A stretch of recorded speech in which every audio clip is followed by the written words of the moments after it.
So what's in my suitcase? Did everybody get a goodie bag?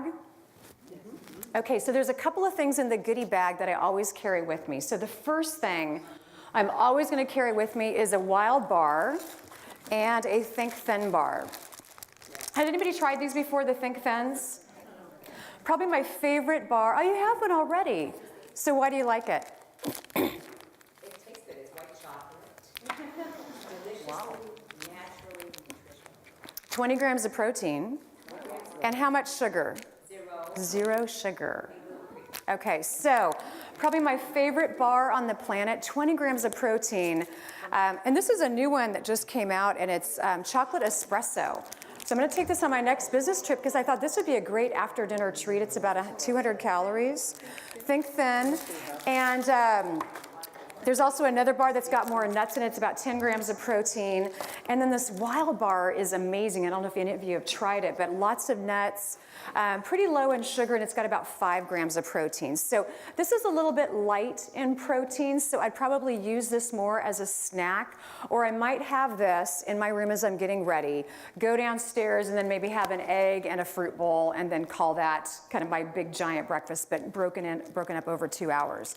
So breakfast, probably the most important meal of the day, 100 calories within 30 minutes is going to jumpstart your metabolism. The other interesting thing, recent research has found people who eat within 30 minutes of getting up have lower levels of diabetes and lower cholesterol risk, or lower cholesterol, so less heart disease risk if you're eating within 30 minutes of getting up in the morning. So again, gotta pack the breakfast ideas.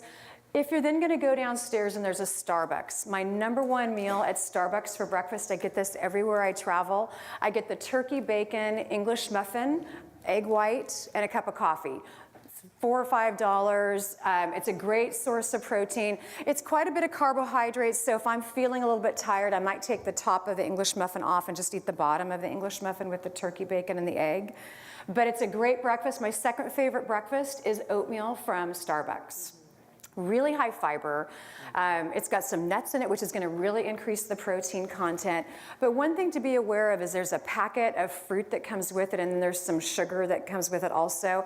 If you really want it sweet, that's okay, but just maybe use half the packet of sugar, and then I put in about half the packet of the fruit, because dried fruit also has a really high sugar content, so you want to be a little bit careful of that when you're on the road. Sugar can directly correspond to your immune system, so I'm always really careful when I'm on the road, and I make sure I try not to do too much sugar, especially if I'm around sick people, which always seems to be on airplanes. You know, what is that? I sit next to somebody who's sniffling and sneezing. And so breakfast, if you're going to go to a restaurant, I always do eggs. Reason why? Yes, I know eggs have cholesterol, and actually I have been diagnosed with high cholesterol, but eggs are not the culprit. Really interesting study came out in 1972, and what they found is that dried egg yolks can raise your cholesterol level. So everybody went nuts and said, okay, no more eggs. Eggs are really dangerous. They're terrible for your cholesterol. But if you look at who sponsors the study, I always think that's the more interesting aspect of the story. And the sponsor of that study was the Cereal Council.